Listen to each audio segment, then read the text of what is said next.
ప్రభువైన యేసుక్రీస్తు నామములో శుభములు తెలియజేస్తున్నామండి. గ్రామస్తులారా, ఈ ఆదివారం సాయంత్రం యేసుక్రీస్తు ప్రభువారి యొక్క శిలువ భూస్థాపన పునరుద్ధానము గురించి, మానవాళి పొందబోయే నిత్యరాజ్యము గురించి ప్రకటించడానికి వచ్చినామండి. కొద్దిసేపు ఈ మాటలు ఆలకించవలసిందిగా ప్రభు పేరిట, దేవుని పేరిట బ్రతిమలాడుతూ ఉన్నాము.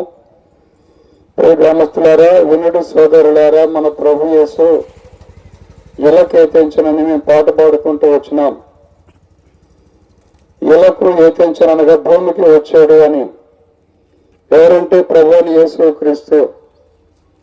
యేసు అనగా రక్షకుడు. తన ప్రజలను వారి పాపముల నుండి ఆయనే రక్షించును గనుక ఆయనకి యేసు అని పేరు పెట్టబడినని లేఖనములో రాయబడి ఉన్నది.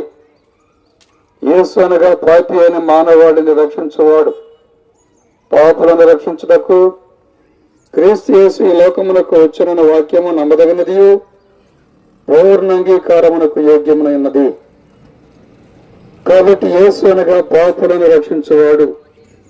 ఈ లోకంలో పాపులు అనగా ఎవరండి అని అంటే, దేవుని వాక్యం సెలవిస్తా ఉన్నది, ఏ భేదము లేదు, అందరూ అంతటా పాపము చేసి దేవుడు అనుగ్రహించే మహిమను అనగా మోక్షరాజ్యాన్ని మానవుడు పొందలేకపోతా ఉన్నారు. ఏ భేదం లేదండి. స్త్రీ అని, పురుషుడని, చిన్న పెద్ద, జాతి, రంగు, ప్రాంతం, భాష, ఏ భేదము లేదు. మానవులందరూ పాపము చేస్తూ ఉన్నారు. అయ్యలారా, పాపము చేయకుండా మేలు చేయచుండు నీతిమంతుడు భూమిలో ఒక్కడైనా లేడు. ఉదయం లేచిన దగ్గర నుంచి సాయంత్రం విశ్రమించే వరకు మానవుడు పాపం చేస్తూనే ఉన్నాడు. క్రియల ద్వారా, తలంపుల ద్వారా, మరి అనేక విధాలుగా మానవుడు పాపం చేస్తూ ఉన్నాడు. అయితే ఏమిటంట అని అనుకోవచ్చు. పాపం వల్ల వచ్చు జీతం మరణమని వాక్యం సెలవిస్తూ ఉన్నది. అంటే ఈ లోకంలో ఏ పని చేసినా జీతం ఉంటుంది, ఖచ్చితంగా ఉంటుంది. అంతేకాదు, సైంటిఫిక్ గా కూడా న్యూటన్ స్థాయిలో అంటారు, న్యూటన్ మూడవ సిద్ధాంతం, ప్రతి చర్యకు ప్రతిచర్య ఉంటుంది. To every action there is an equal and opposite reaction. కాబట్టి మానవుడు జరిగించిన పాపానికి ఫలితం ఉంది, అదే నరకం, పాతాళం. అయ్యలరా, ఒక దినం ఉంది, మానవుడు చనిపోతాడు. ఈ లోకాన్ని విడిచిన తర్వాత మానవుని యొక్క ఆత్మ ప్రతివాడు తాను జరిగించిన క్రియలు చొప్పున, మంచివైన చెడ్డవైనా సరే, క్రీస్తు న్యాయపీఠ ఎదుట ప్రత్యక్షం కావాలా. మేలు చేసిన వారు జీవ పునరుద్ధానానికి, కీడు చేసిన వారు తీర్పు పునరుద్ధానానికి వెళతారు. అనగా లోకంలో దైవికంగా, న్యాయబద్ధంగా, నీతిగా జీవించిన వారు, దేవునికి భయపడుతూ బ్రతికిన వారు మోక్షానికి వెళతారు. దేవుని భయం లేకుండా జీవించిన వారు నరకానికి పోతారు. ఇలాంటి ఏదో స్థలానికి మానవుడి ఆత్మ వెళుతుంది. మరి లోకంలో ఉండగా మనం ఎక్కడికి వెళ్ళాలో నిర్ణయించుకునే అవకాశం దేవుడు మనకిచ్చాడు. ఎట్లాగండి అని అంటే, మరి ఇందాక మనం చెప్పుకున్నాం, పాపులను రక్షించ క్రీస్తు యేసు ఈ లోకానికి వచ్చాడని. కాబట్టి లోకంలో జన్మకర్మ పాపములు కొనసాగుతున్న మనుషులమైన మనమంతా మోక్షానికి వెళ్ళటానికి దేవుడు మార్గం సిద్ధపరిచాడు. ఆయనే ప్రభు అని యేసుక్రీస్తు. బైబిల్లో ఈ మాట రాయబడింది, కాలం పరిపూర్ణమైనప్పుడు దేవుడు తన కుమారుని పంపెను, ఆయనే ప్రభు అయిన యేసుక్రీస్తు. ఈ లోకానికి ప్రభు అయిన యేసుక్రీస్తు వారు రావాలని నిర్ణయించబడినప్పుడు ఆ ప్రభు అయిన దేవుడు మనుషుని పోలికలో వచ్చాడు.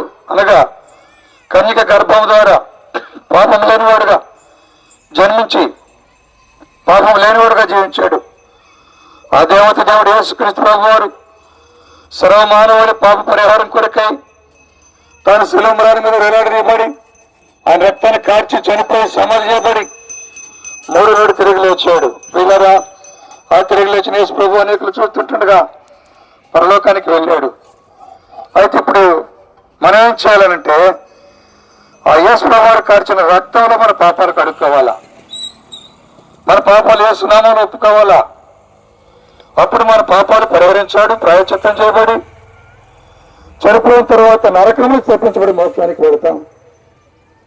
ఎవరి పాపాలు పరిహారం చేయబడదు, ఎవరి పాపాలు ప్రాయశ్చితం చేయబడితే వాళ్ళు నీతిమంతులు చేయబడతారు, పరిశుద్ధులకు చేయబడతారు.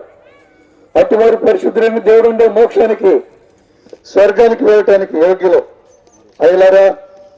కనుక మరి ఎప్పుడండి మనం పాప క్షమాపణ పొందేదంటే, ఇదిగో ఇప్పుడే, ఇదే మిక్కిలి అనుకో సమయం, నేడే రక్షణ దినం. ఆ ప్రేమ గల దేవుడు మీ కొరికే ఈ రక్షణ సువార్తను అందిస్తూ ఉన్నాడు.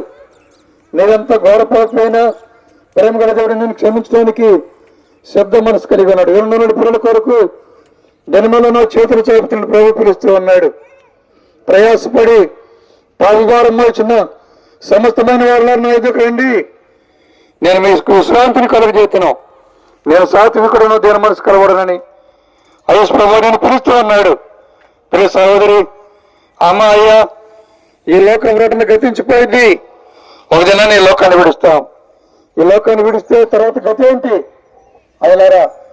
నిశ్చయంగా ఈ లోకంలో మారు మనసు పొందకపోతే, నీ హృదయ పరివర్తన చెందకపోతే, దేవుని కొరకు నేను ప్రతిష్ఠించుకోకపోతే, నిశ్చయంగా నీ లోకంలో పాపంలో చనిపోతే నరకానికి వెళ్తావు. నరకం అగ్ని గంధకలతో మండగుండం, పాతాళముల వారి బాధ సంబంధమైన పగ యుగములు మోచనం. అగ్ని ఆరదు, ఆత్మ చావదు, అహర్నిశలు అల్లాడుతూ ఉంటావు ప్రియుడ. అతి వేదనకరమైన స్థలంలో వెళ్లకుండా తప్పించుకోవడం దేవుడు మార్గం సిద్ధపరిచాడు. ఆయన ప్రభువు యేసుక్రీస్తు, యేసు నామములో మానవాళికి రక్షణ. ఆకాశం కింద భూమి మీద మనుషులు లేబడిన మరి ఏ నామములో నీకు పాపక్షేమప్పుడు కలగదు, మోక్షానికి వెళ్ళలేవు. ప్రియుడా, ఆ గొప్ప దేవుడు ప్రభు చేసిన విశ్వాసం ఉంచు, ఆ గొప్ప రక్షణ పొంది, అనగా పాప క్షమాపణ ఉంది. మన పాపాలు మనం ఒప్పుకుంటే యేసు ప్రభు నమ్మదగిన వారు నీతిమంతుడు కనుక మన పాపాలు క్షమించి పరిశుద్ధంగా చేస్తాడు. ప్రియులారా, కనుక ఇదిగో ఈ సమయంలోనే నూనె స్థలంలో మోకరించి యేసు ప్రభు నేను పాపని నన్ను క్షమించమని చెప్పగలిగితే ఆ ప్రేమ గల దేవుడు గొప్ప రక్షణ నీకు ఉచితంగా ఇస్తాడు. నీ హృదయంలో నెమ్మది, శాంతి, సమాధానం. ఈ లోకాన్ని విడిచి యుగాయుగుల దేవునితో కూడా ఉంటావు. పిల్లరా, నేటికి నేను నీటివారు ప్రభు యేసుక్రీస్తుని విశ్వాసం ఉంచండి, అప్పుడు గొప్ప రక్షణ దాన్ని మీరు పొందుకోగలుగుతారు. మా ప్రియమైన వాళ్ళారా, మీరు ఇంకా అధికంగా తెలుసుకుని కోరినట్లయితే మరి సమీపంలోనే ఇదే లైన్లో సియోను ఆరాధన మందిరం ఉంది. ధర్మలా స్కూల్ ప్రక్కన మొదటి లైన్లో ప్రతి ఆదివారం ఉదయం 10:30 గంటలకు దైవారాధన, వారములు నియమ కొడుకులున్నాయి. దేవుని సేవకుల కుటుంబంగా మీ యొక్క క్షేమం కొరకే దేవుని వాక్యం అందించదరు, మీ క్షేమం కొరకు ప్రార్థించదరు. ప్రభు అయిన యేసుక్రీస్తు నామమున ప్రేమతో ఆహ్వానిస్తున్నాం. రండి, వినండి. ప్రభు ఇచ్చే గొప్ప రక్షణ, నిత్యమైన జీవము, గొప్ప సంతోష ఆనందము, పరలోక రాజ్య భాగ్యమును పొందగలరు. మీ క్షేమము కొరకై ప్రార్థన చేస్తాం. మహాపరిశుద్ధుడు అయిన ప్రేమ నమ్మకము కలిగిన పరలోక తండ్రి, ఈ సాయంకాలం వేదిలో చెప్పబడిన మీ పరిశుద్ధమైన మాటలు, రక్షణకరమైన ఆశీర్వాదకరమైన మాటలు దీవించండి. వీధిలో దూరముగా సమీపంగా ఎందరైతే విన్నారో వారిని ఆశీర్వదించి రక్షించి నిత్య జీవమునకు వారసులుగా చేయండి. కరపత్రికలు చదివి నైనా వారి మేలు పొందడం కూడా సహాయం చేయండి. పరిచయలో పాలు పొందిన నీ బిడ్డలను మీ ఆత్మతో బలపరచండి. నీ ప్రజలను రక్షించండి. వారి కుటుంబాలు, వారి చేతి పనులు, వారి వ్యాపారం, ఉద్యోగములను, వారి యొక్క సంతానాలను దీవించండి. నైనా ప్రజలను దీవించమని మీ ఆశీర్వాద నిత్య జీవం కోరుకుంటూ యేసు ప్రభు నామములో ప్రార్థిస్తున్నాము తండ్రి. ఆమేన్.